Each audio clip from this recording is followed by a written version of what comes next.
Okay, so as everyone is attending right now, I would like to say again, welcome everyone. My name is Rawan, and I'm the outreach and community lead of this project in Impact Hub Istanbul. For those of you that you don't know about Impact Hub, we're a global social innovation platform that supports startup capacity building and the growth of enterprises with a focus on creating positive impact. Accelerate 2030, in which we are conducting the webinar in. It's the world's largest impact scaling focused global entrepreneurship program. This year, it is implemented in more than 20 countries, and it's implemented in cooperation with GIZ, Turkish Entrepreneurship Foundation, Impact Hub Istanbul, and UNDP. We would like to give a huge thank you to our donors, partners, whom we rely on to support our mission. Today, we will have an exciting discussion while trying to answer the main question, as you all know, what makes a business social? So without further ado, I would like to give the floor to our great panelists. Today, we have Selim and Adil, both from Netherlands and Luxembourg. I would like to give the floor to Adil now to introduce himself. Thank you so much, Rawan. Hello, everyone. My name is Adil Baghdadi. I'm originally Syrian, living in the Netherlands for the last 5 years. I'm the founder and the chairman of We Organization NL. We Organization is a young social enterprise that we create concept to promote social inclusion and fighting xenophobia. And we do so in a different way. The main focus or the main tools that we are using is a storytelling, and we try to build bridges between the hosting society and the new Europeans or the new people who move to a country. So we try to do so by organizing events while giving the people the floor to share their own narrative about their own stories. And we give training as well to empower people to share their own stories and to give them access to the new communities and societies. Thank you, Adil. Now, Selim, if you would like to introduce yourself. Sure. Thank you, Rawan. So my name is Selim Najjar. I'm a Syrian entrepreneur. I started my first project in Syria, and we had to close it, shut it down because of the war. Then I moved to Jordan, where I started an e-commerce platform to help other entrepreneurs to launch their e-commerce businesses. We sold that company. It got acquired by another startup in Jordan. And then I worked as a consultant with the World Bank, and I tried to help Syrians to sell their products online and to use e-commerce as much as possible, but as well very difficult for them because they don't have bank accounts, shipping method, or other things. So we launched our own company to help them doing that. It's called Sharqi Shop. Sharqi is a platform that enabling Syrian artisans in Jordan to sell their products online, and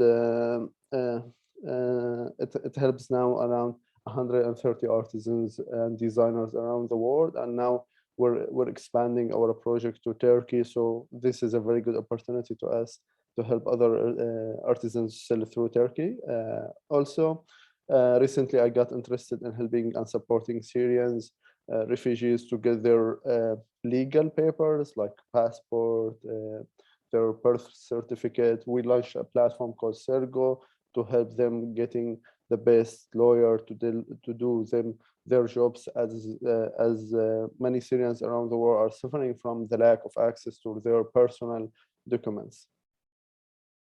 Wow, great to hear. As some of you have heard, if you work with artisans in Turkey, maybe this is a call for you to reach out to Selim and maybe build a partnership with him.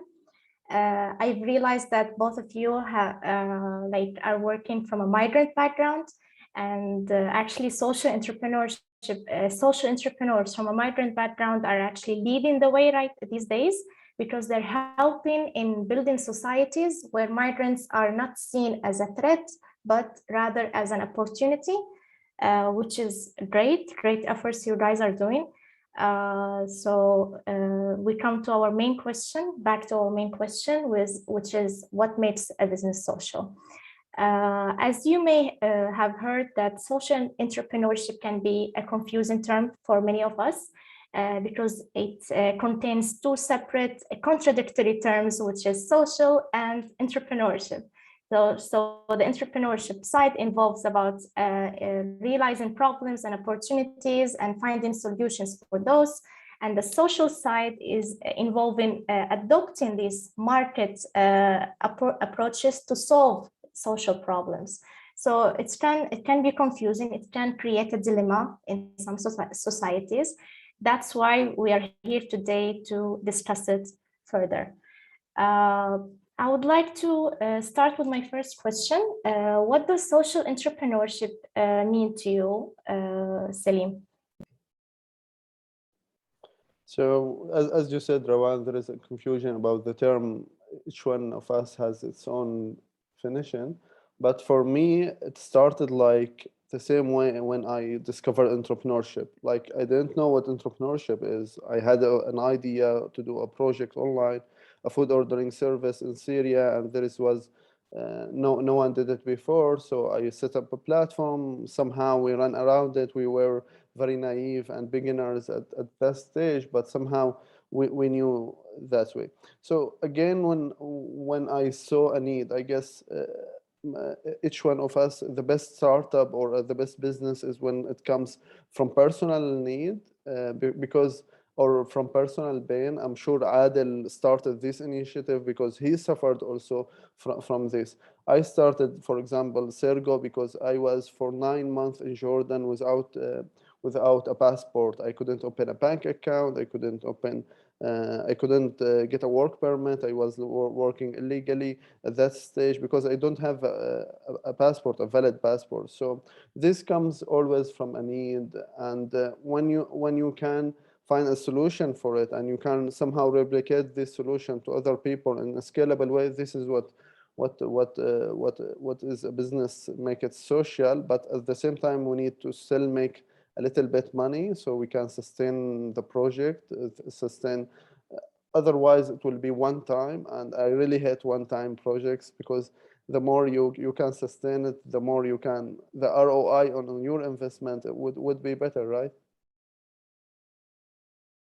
Definitely. like this is what makes a social enterprise different than a normal NGO project, which is like done for one time and there's no sustainability. You have to finish all the money that has been allocated for the project, and yeah, we don't see very long-term outcomes.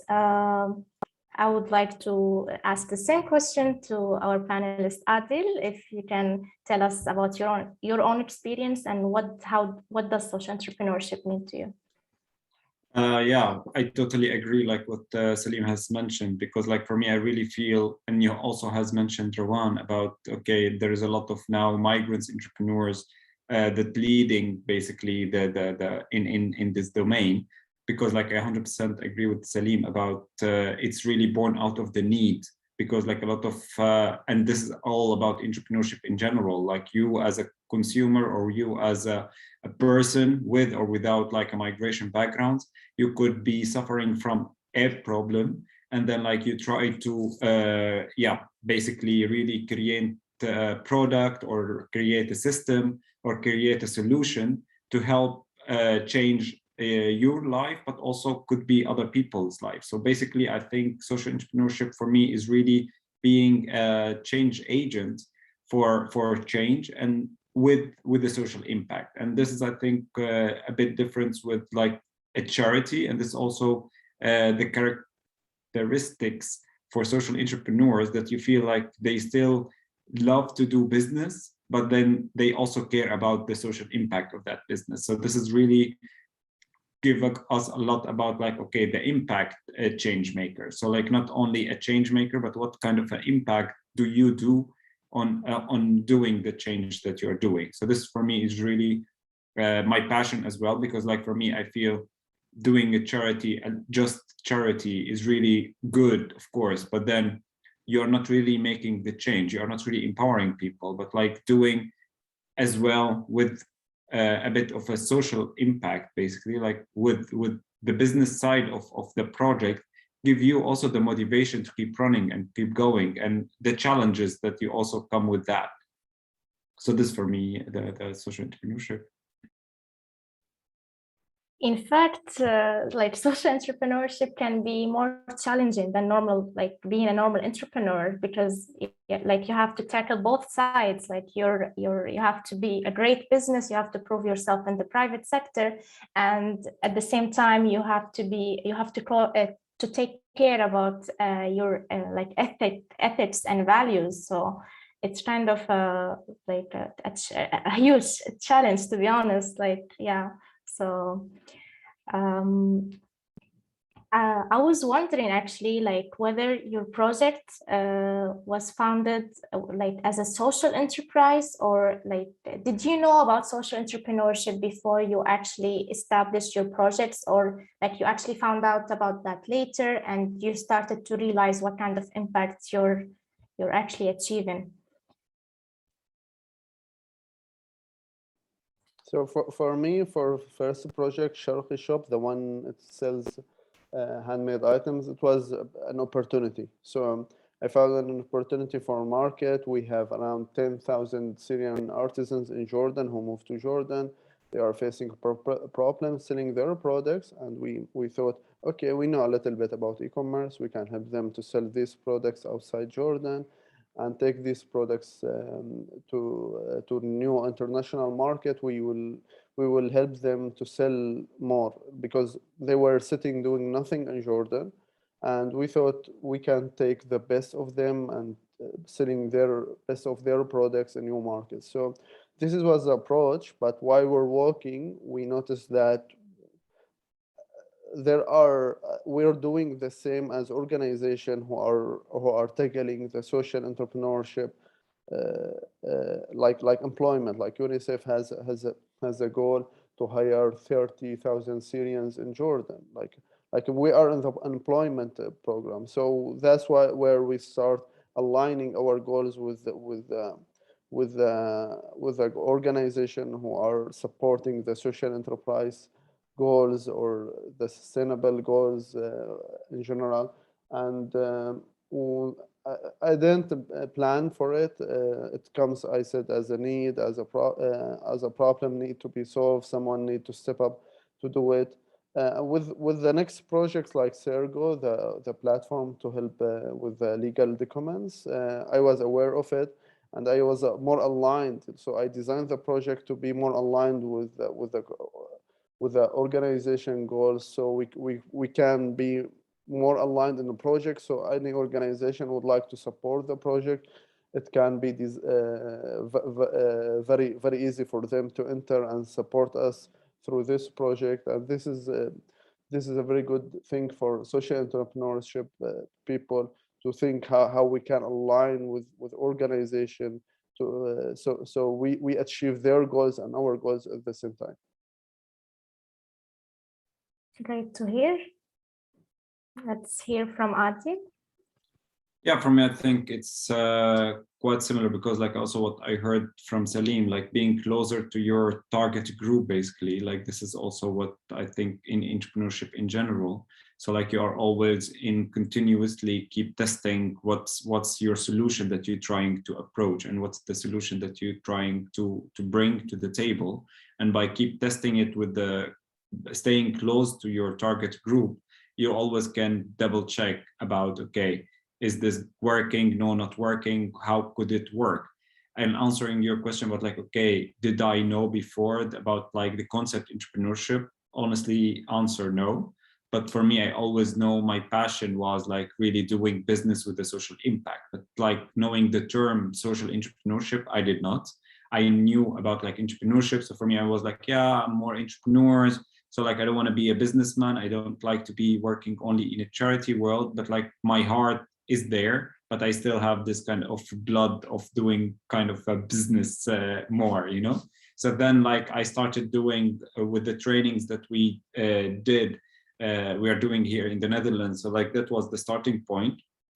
And then like we felt like, yeah, but wait a minute, we are not just doing a storytelling so people can share their own stories and empower them to gain basically their own and own their own narrative and their own stories, but that also give a very positive impact on their way of finding jobs. Because like, for example, in many non-Western cultures, it's been received not really okay or not good to talk how good you are in a certain area.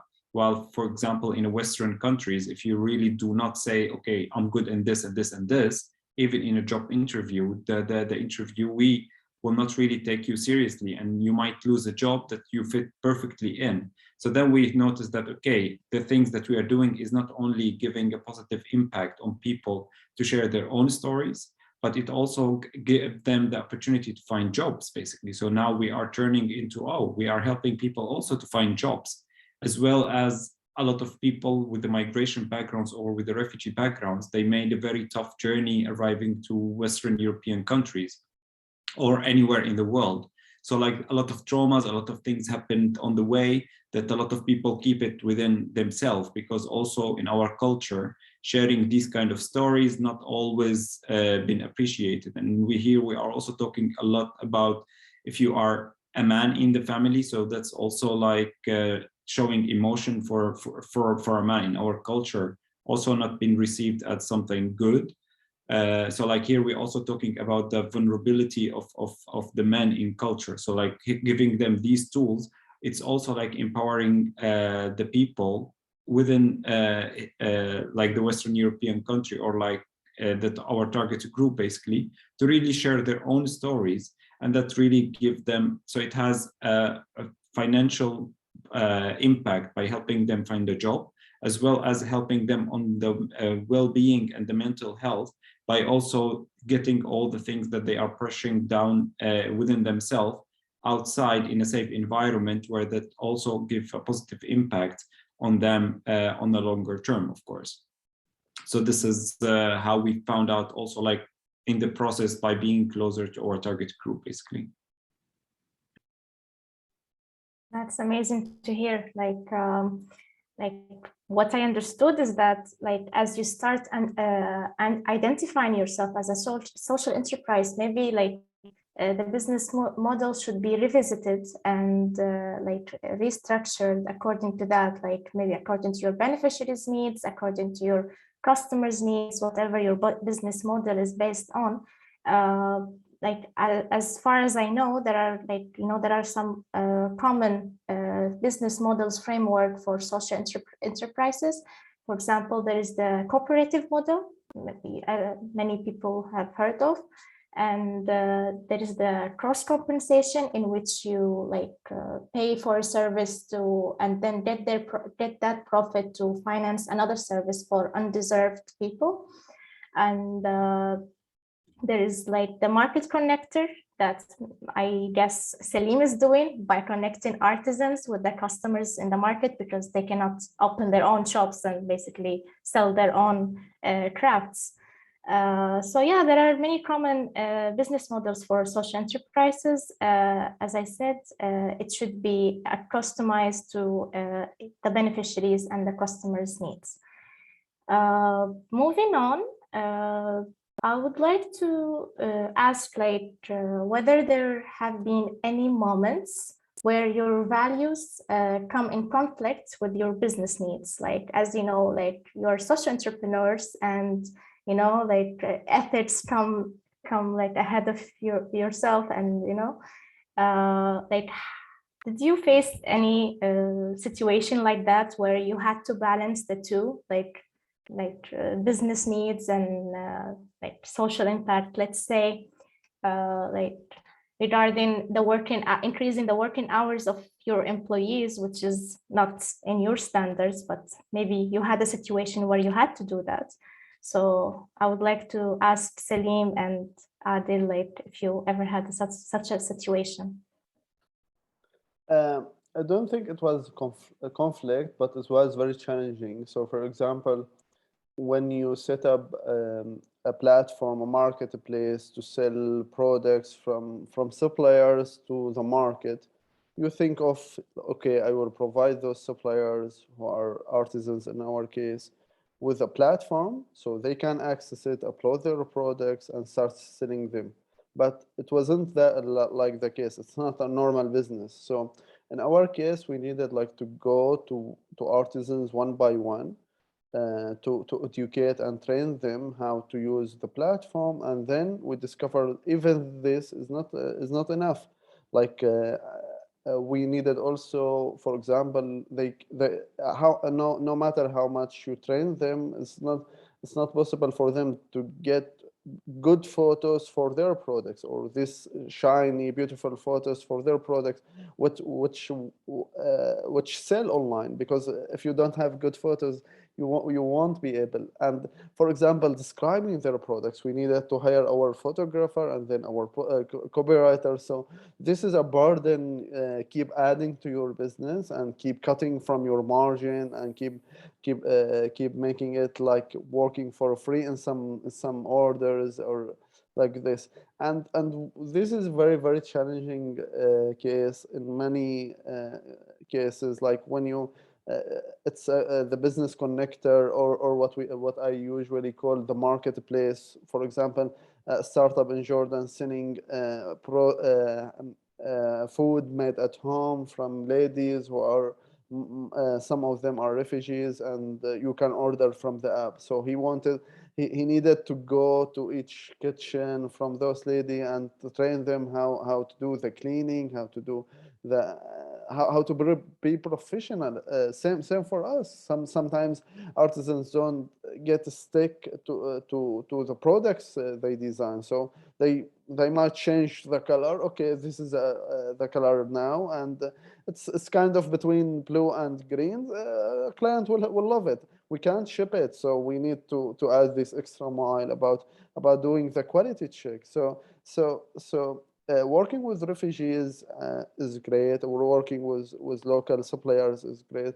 At the same time, anyone who would like to do this, such businesses need to take into consideration how much is it challenging to import them. We're working with artisans who were sitting in Medhat Basha. Maybe Adel knows this beautiful market where artisans make products in front of you.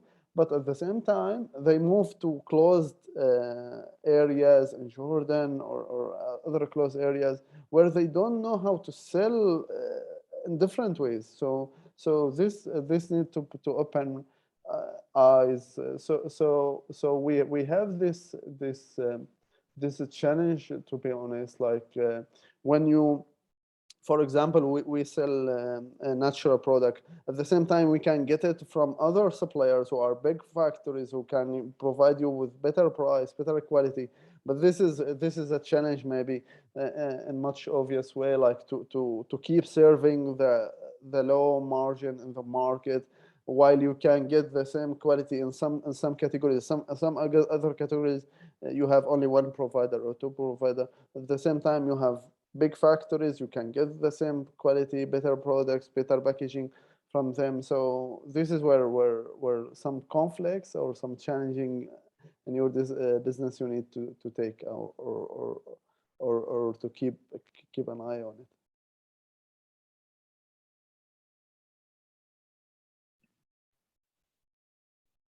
Yeah, for me, I think I can hear what Salim also saying, and I think it's really when we are talking about working with like the vulnerable. I won't say it. Yeah, it is kind of a vulnerable group, because like are not very traditional way of users of people that like our target group, because like most of the people have been displaced in a new environment, so like that also have a lot of impact on their, like in everything, you know, like you cannot say to someone who still have a lot of things on the official side of their life going on, plus the professional life. So like there is a legal, there's about the paper, there's like something about their family that maybe still back home that they had heard bad news about, and they still need to deliver whatever the product that we are asking them to. So like in our case, for example, like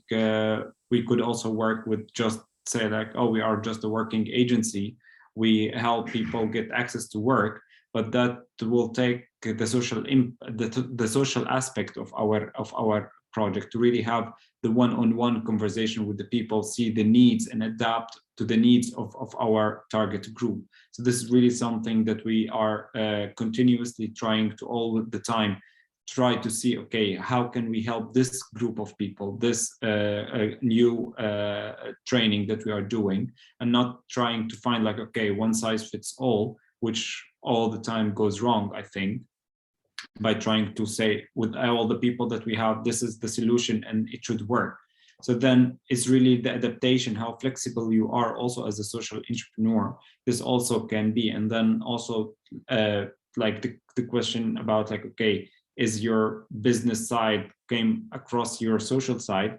Think in this situation, like for example, when we do training, but also like we do consultancy and advocacy for governmental institutes and like local and national governments with when it comes to new integration and new the new integration laws, for example, or the new integration process. So here also we always maybe it won't be very good for us as a social entrepreneur to talk like when we talk about when we bring our social self to these meetings and really try to bring the social aspect on that table, it might definitely affect our business part, because like maybe we are saying that like, okay, you should not give like we don't want to be hired for this organization can be hired, or you as a government can provide this, or this, you know. So then like we always try to put the social aspect above the business aspect in our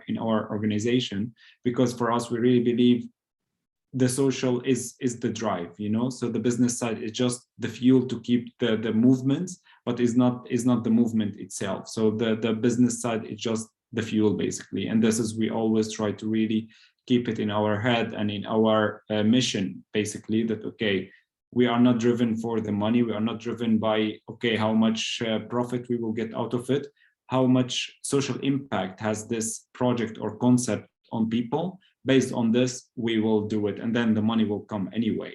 So you know, so like social first, business second. Thanks. Those were very lovely words. Like as far as I understand, there is no perfect scenario for social entrepreneurs, you know, like all what you have to do is just being adaptive and resilient in this kind of situations, and it's not gonna go as you may expect it would, but you just have to, you know, struggle through and wrap it somehow. So yeah, it's very true. And moving on, I know that there are different definitions of social entrepreneurs in different countries. Like in some European countries, social entrepreneurs do have a reputation, but in other countries they may have not. For example, here in Turkey, there is a conceptual confusion between the non-profit organizations and the social entrepreneurs, and there is inadequacy of legal entities. So like there is nothing that can define us. Like you can be a private business, you can be a limited company, you know, like it's all up to you based on your operations. You can customize it, but this can create troubles because tax regulations will apply, and like people will find it hard to understand what is your mission. So yeah, like it's very different in each country. I would like to know like what is the case in Netherlands and in Jordan?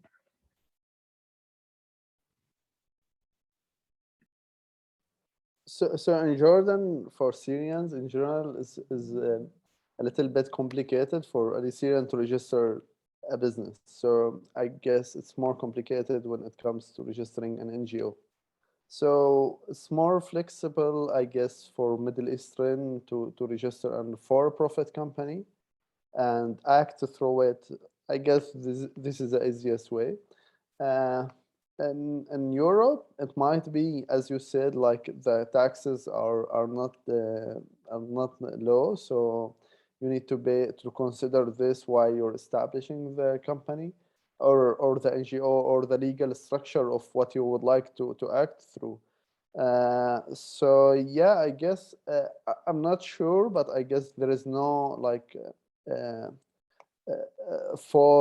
legal form for social enterprise when you go to the government to register in Jordan. This is to my knowledge, and same here in Europe. I'm only talking in Luxembourg maybe, but I don't think there is a way like to go to government and telling them it's for a profit project, but at the same time it's a social enterprise. I'm not aware of. I'm not an expert in this, but I'm not aware of. But yeah, I guess each country has its own like status or its own study, like to think about how the best way to act and to work on this. I guess I'm aware of a Syrian NGO in Turkey working very well as an NGO. They are very active in North Syria. They are doing a great job, and they are an NGO working from Turkey. In Jordan, we didn't see this example, this very beautiful example, but we have very good social projects established and run as a limited liability company. So yeah, I guess each country has its own. Maybe Adel has more insight on especially on Europe. Yeah, I think like what also has been said already, like there are different entities, and this I think it's also like when we're talking about like in general social entrepreneurship, this is also something for a lot of people might choose to register themselves. They are social entrepreneurs, but they prefer to register themselves as an NGO because the funding partner that they are working with to make the work happens, basically, they don't give fund to social enterprise. They give only to non-profit organizations. So this is also something I think it's also connected to the funders about, okay, how to make the funding accessible to social entrepreneurs. And this, I think, also increase the point about the challenges that facing social entrepreneurs, because you are really in the middle. So like for the business people, you are very social, and for the social people, you are also very business. So, you know, so like this is really the struggle that a lot of social entrepreneurs are really struggling, and that will also lead them to choose, okay, I will go to register myself as a business, like just a company for profit, and then taking on all the consequences of like the taxes that you have to pay, the registration fees, also the matter of not being able to apply for funding because you are a for-profit company. So, you know, so like this also all the legal systems, I think, yeah, I see it coming, but like we are not there yet.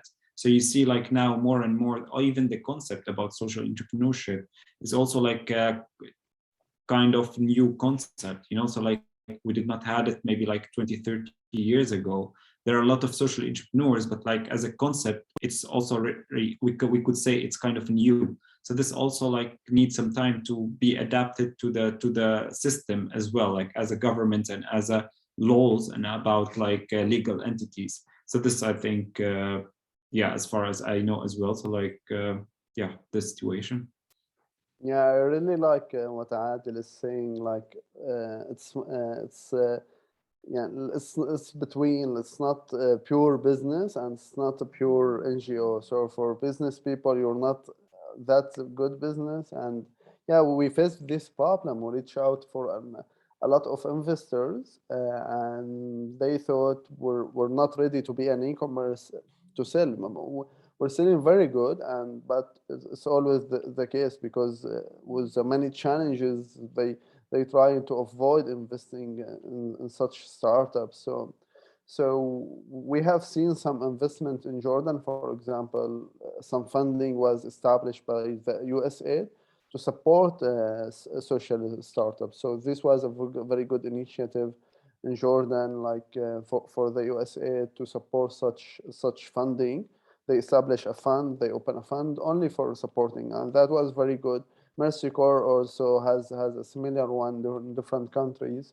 So if any organization is now hearing us, so this is a good initiative. Maybe you would like to think about it also, about supporting, establishing a special fund for social entrepreneurs.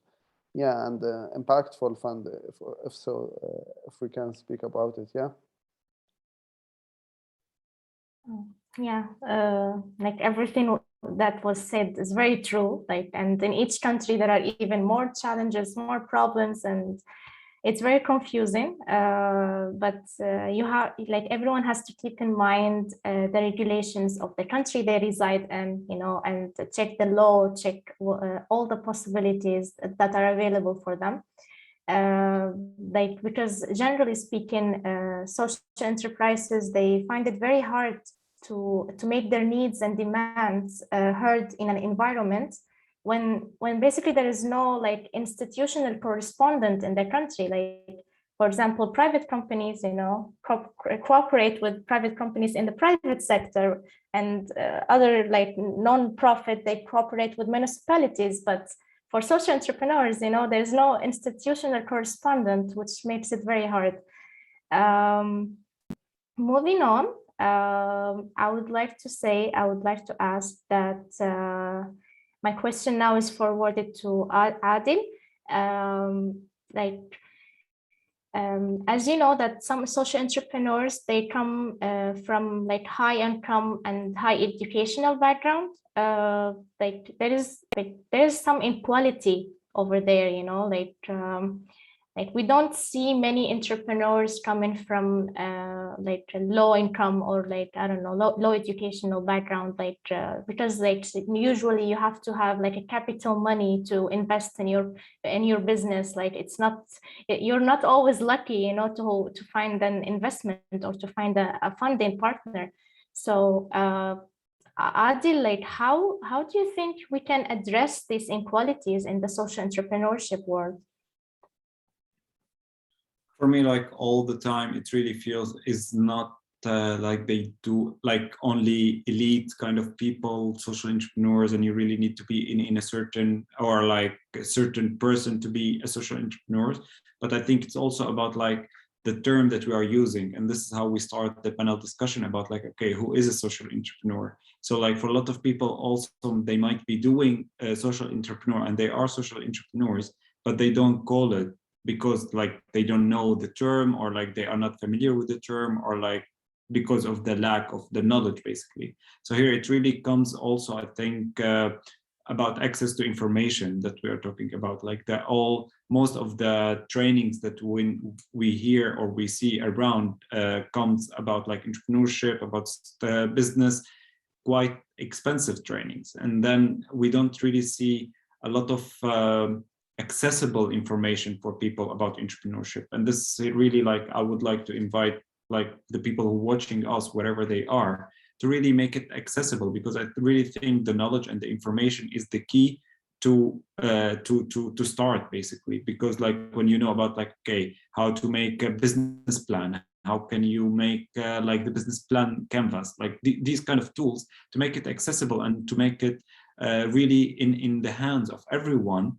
Could be by applying for a fund, could be by collaborating with an organization that they do these kind of trainings, but by trying to really offer some. I could share, for example, here in the Netherlands, there are a couple of organizations that they facilitate the entrepreneurship training for the people with the migration backgrounds, but not only this, so like they give free access to the people with the refugee or migration backgrounds, and other people could also follow the course, but then they have to pay like a fee for participation. So this is also like a way of a business model for kind of entrepreneurship schools around, could be around the world as well, to really make it accessible for the people. So this you really see it here quite successful. And you hear a lot of startups been born out of these kind of trainings and been born out of these kind of a mixed group. And this also about mixing the group together, you know, so like not creating only refugee trainings, non-refugee trainings, you know, like dividing the people, dividing society, because like really bringing the people together, this is also the key of flourishing and getting and inspiring new ideas and new creative ideas when it comes to business ways. So for me, it's really like, in 2 words, education and access to information. That's a great answer. Thank you so much, Adil. Moving on, I would like to forward the question to Salim now. Maybe you have received this question from many people in your community. Like, do you guys generate profits? Like, how much do you, like, how do you sustain yourself? Like, how do employees work under Sharaf Shop? Like, what kind of answer do you provide to them? Like how important do you think being transparent in this sense? Yeah, we share how much we pay our artisans, and 80% of the sales goes to the artisan. We only charge 20% to sustain the business, sustain ourselves, paying everything else, and getting salary. So we can't afford like having myself as a founder, and this is for everyone to clear this point. As a founder, you need to get a salary from your business, otherwise you can't sustain it. You want no matter how motivated you are for the business, you can't keep working for it and keep motivating if you're not getting a salary. So yeah, you need to stay making money. You need to get funding for projects you're doing, and this should be clear for all entrepreneurs. Even if you're not, if the money is not available at the first stage, you put it as a debt on the company, and then you start, when you receive a funding, you start getting your salary back. So yeah, you should.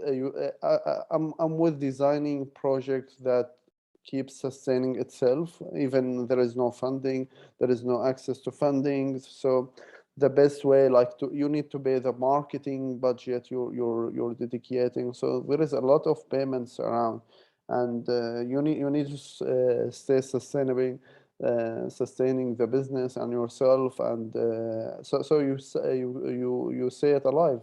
Sharqi Shop started 2016 and still up and running, selling online around the world. So otherwise, I've seen a lot of other projects who are doing the same, selling handmade items. It has like where a year or 2 or 3 years and it shut down. Like but as long as we're doing it in a way that the cost is low as much as possible, and we're making some profit, we're making some money, we can sustain it. And it's all about long-term sustainable projects. If we think about it this way, we're seeing we will discover the need, like social projects needs to make profit. And even now, organization, for example, around the world in Jordan, are start thinking of getting support, even profit for or to make their projects sustainable. For example, one of the social impact fund who are getting money from donor start getting 3% from each startup they funding. So with the time, they might sell this 3% of the startup and get some money to keep funding and running themselves. So even organization is moving to somehow in different countries. It's tricky in legal way because it's donor money, so you can't make money of it. So it's very tricky with speaking of this. But even big organization, NGOs, are start thinking about how we can sustain ourselves by building projects to make some revenue to us. So this is a healthy situation, I'm seeing it. Thank you. To sum up this part, as you can see that there is no definite percentage for the profits that should be generated. It varies from business to another. Every business or every organization has different needs. And according to that, you have to study and plan your financial forecasts and to count everything in mind, you know, not to forget marketing expenses, as Salim said, like everything counts. Therefore, it's kind of critical, and it's, as I said, it varies for each business. Moving on, we're almost done with the panel. I would like to ask my final question to both of you. From your experience as emerging entrepreneurs, what do you think the three factors that helped you succeed the most? Especially remember when we talked about the conflict between balancing between values and the business side, maybe you can reflect on that a little bit from your own experience.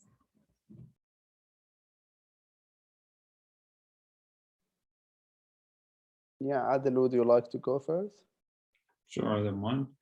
For me, I think really the three factors is really investing in yourself as a social entrepreneur. So this, I think we talked about the importance of education, but this is also something about also for yourself as a social entrepreneur to always keep yourself up to date and keep yourself, okay, what's happening around me and how can I adapt and how can I really be flexible to make the turns when it's needed. So this is, I think, really one. So also keep testing your product and keep testing whatever you are doing. If it's a service, if it's a product, if it's a thing that you're doing, always keep checking with the people that you are making it for. Is it still relevant? Is this still useful? Do you still need this? So by always stay close to your customers basically, or the end users of your service. This is always also a way of succeeding. Succeeding. Yeah, exactly. Thank you. Yeah, about succeeding in your project as well. And also to be flexible and not really okay, we do this service till the end of the time, we will keep doing it. So easily adapt. So for example, this service, this needs is relevant for this year. Next year it may not. So then we need to also to keep running and to stay alive basically as a project. You always need to see, okay, what is the need now and how can I make a service, maybe new service, it could be totally new service that you have to implement from scratch again. But this is to make it sustainable for your business and for your project, basically.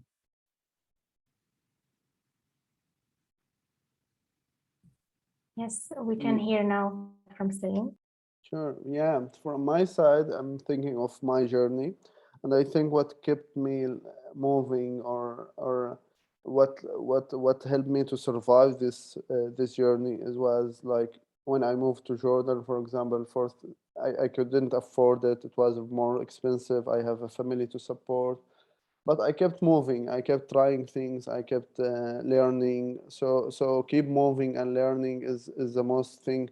It helped me to move forward.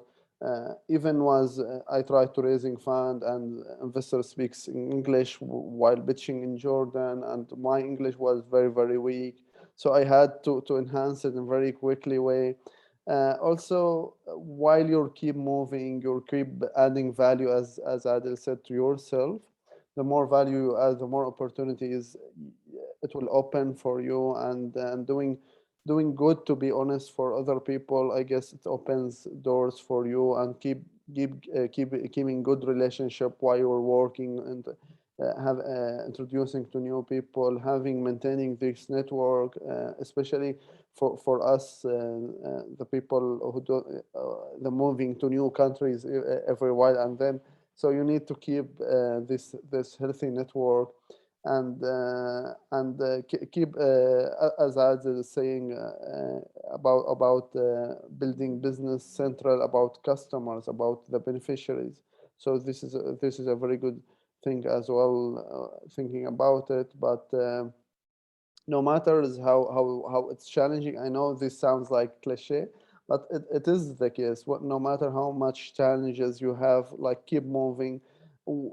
As Syrian entrepreneurs, to be or refugees entrepreneurs, we don't have this fancy about if it works or not. We need it to work. It has to work. Otherwise, I will sleep at the street. We need to make money. It's not like a fancy thing to be an entrepreneur.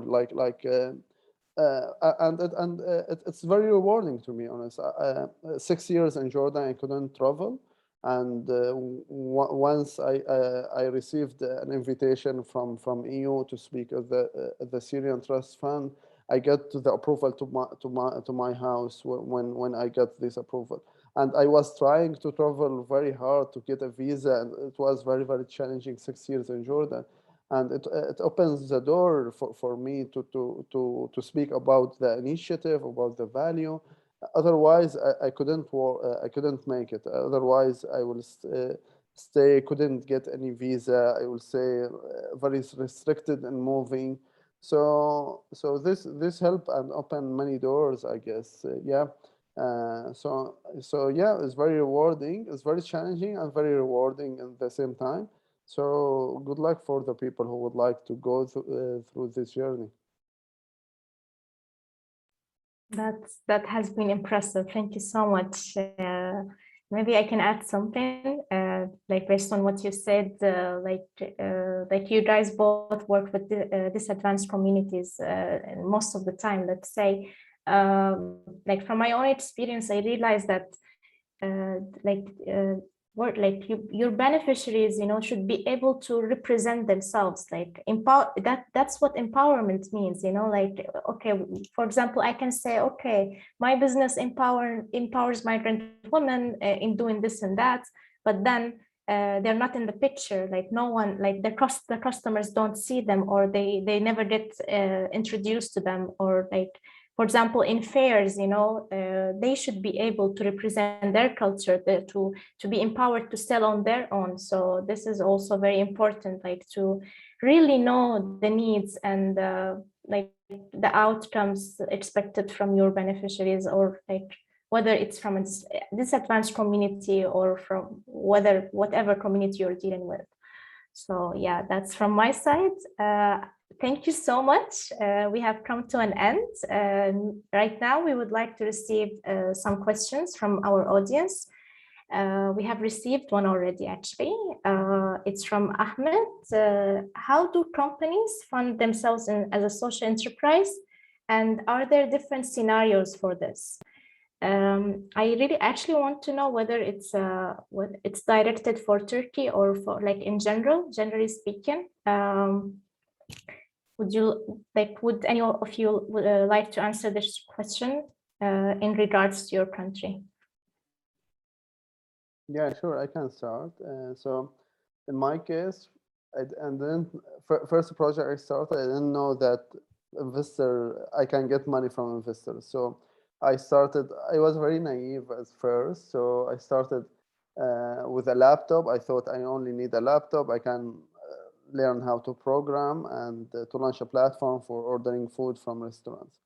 And then it was very struggle. After 2 years, and I started getting offer for funding from Syrian businessmen inside Syria. And I was like, why I should give any shares of my startup? It was like I didn't know even what investing, everything. So in Jordan, it was very more advanced. I started to understand the VC model, everything else. But it is challenging, to be honest, to get funding for social enterprise. I was lucky to get funding from a VC in Jordan called Oasis 500. And then I we kept on this funding for a while. But what I would like to mention is like getting funding from organizations sharing same goals. For example, a lot of organizations looking for supporting people who would like to save the heritage. So according to UNESCO, the Syrian heritage is under the risk to disappear forever. So for example, you can go to this organization and telling them, so see what I'm working. So it needs connections, but it worked for me. I got funding from organization who are sharing same goals. So this is the second source. So first source is the VC, the normal traditional VC. You can go to them, telling them this is a startup business model, would you like to support it? Second one is organization. Third one is a new model that organization is establishing impact funding. So for special startups. So this is the three effective source of funding, like I'm seeing, for social. I guess this is the best three. Like angel investors is not a very good option for me, at least from my experience in such projects, but VC in very early stage, it might work. In advanced stage, they will exclude you for more potential and scalable projects. But the best one for me was like to get funding from organization. For example, this idea about helping Syrians to get their documents, their birth certificate, everything else from inside Syria was a challenging one, but I reached out to organization who I think they might be interested, and one of them replied they would like to fund the project, and they fully funded. So it's live and running now. You can check it out, and we already helped around 300 Syrians to get access to their documents, and we provided around 5,000 consultant until now. Yeah, this is the three obvious way to fund your social startups and start thinking about funding from day one, I guess, but it's very, very important. Thank you. Would you like to add anything, Adil? For me, I think it's really all like what Salim has mentioned, definitely like our options, but I would also like add maybe like a crowdfunding. So this is also something that you can, if you really have a very clear idea and you really have already tested, which is, I think it's also so important when we're talking about like a startup or when we're talking about like social entrepreneurship. Sometimes the testing, like what Salim has mentioned, like, oh, I just need a laptop. So he already started, he took the first step, he tried, you know, so like this, I think it's also about what, unfortunately, sometimes you hear people like laying back and say like, oh, I did not get funding, so I will not do it. Try to make it like in a very smaller scale, no matter how small it is, but at least to check if it's working, if the people really need it. So like check the need, check the market, but also check yourself, because like, it's always nice to see successful entrepreneurs, but then like no one really see how much energy and how much time these social entrepreneurs or entrepreneurs in general or startup or even businessmen has put behind the scene to see this success. So this is also about like you're checking with yourself about like, am I really committing to this idea, or it's just like, oh yeah, it will be nice if it happens, but if it does not, that's also okay. So this also, I think, that the kind of personality check with yourself. You don't have to tell anyone, just check it with your own self, basically. And also could be a way of collaboration that Salim has already mentioned. It could also be like collaboration in an organization or an NGO that working in the self field or in the self domain, that you could collaborate with them. They have the funding, or they can apply for the funding and then hire you as a social entrepreneur to do the project, basically. So this is also like a way of doing your project and your business if you want. Yeah, these are the things that I just wanted to add. Thank you so much. I would like to sum it up and add something that there are some organizations that like it might be confusing or misleading that okay that only funding normal entrepreneurs, but at the end they do accept social entrepreneurs at the same time, you know, like they treat you as an entrepreneur no matter what kind of values you hold. So like me myself, like from my previous experience as a social entrepreneur, like I've attended many programs, like incubation programs, accelerators, and that are directed for general entrepreneurs. But at the end, when they find out that you're social, like they actually are, of course you can enroll with us and stuff. Like they actually get more aware of the situation and they start implementing new policies themselves, and you know, like they start designing their own programs to customize it like in that way. So it's like I advise everyone to, you know, to check the eligibility criteria for each program, because you're actually eligible for most of the programs, but sometimes we don't even notice. Yeah. We would like to finalize the panel with our last question, which is very hard to answer, basically. So Elif asked, while the concept of social entrepreneurship is very new, especially in the Eastern world, how do you communicate it to your network and stakeholders? Like how difficult it is? I can say it is very difficult for me. I guess it wasn't easy, but like at the same time, you need to keep it like the more you need to be concerned about and to be focused about is your beneficiaries and your customers, and while you're doing it right, things will be getting better. Yeah, like this is a case for us. Like I spent.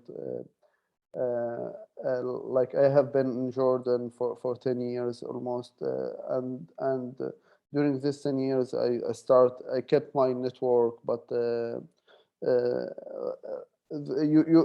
it was easy for me. At the beginning it was very hard, but the more you're building your network, the more you find your supporters, it will be easier. Like there is a community in Jordan, and I start to communicate it also in Turkey, where we're very supportive for such things. Even in Lebanon, we were planning to also to start in Lebanon. We have our partner there, but we postponed it because of the stability and payment. We couldn't transfer payment to Lebanon. But there is a community who would like to support, and there are always good people who would like to support you. So finding these good people, keep a good relationship with them, and achieving the goals you promised, it will go fine.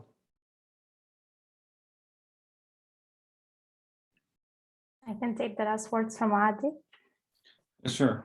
For me, I think it's quite interesting question. So like, thank you for asking it. And for me, I think it's like when we talk about communication, we're talking about the language that you're using to communicate with the people. So like not the language that we're speaking, if we say, oh, it's Arabic or English or French or Dutch or whatever, but like the language that the person will understand you with. So then like, I think it's really depending how can you adapt your pitch about like, okay, what am I pitching? What's my social entrepreneur or what's my project?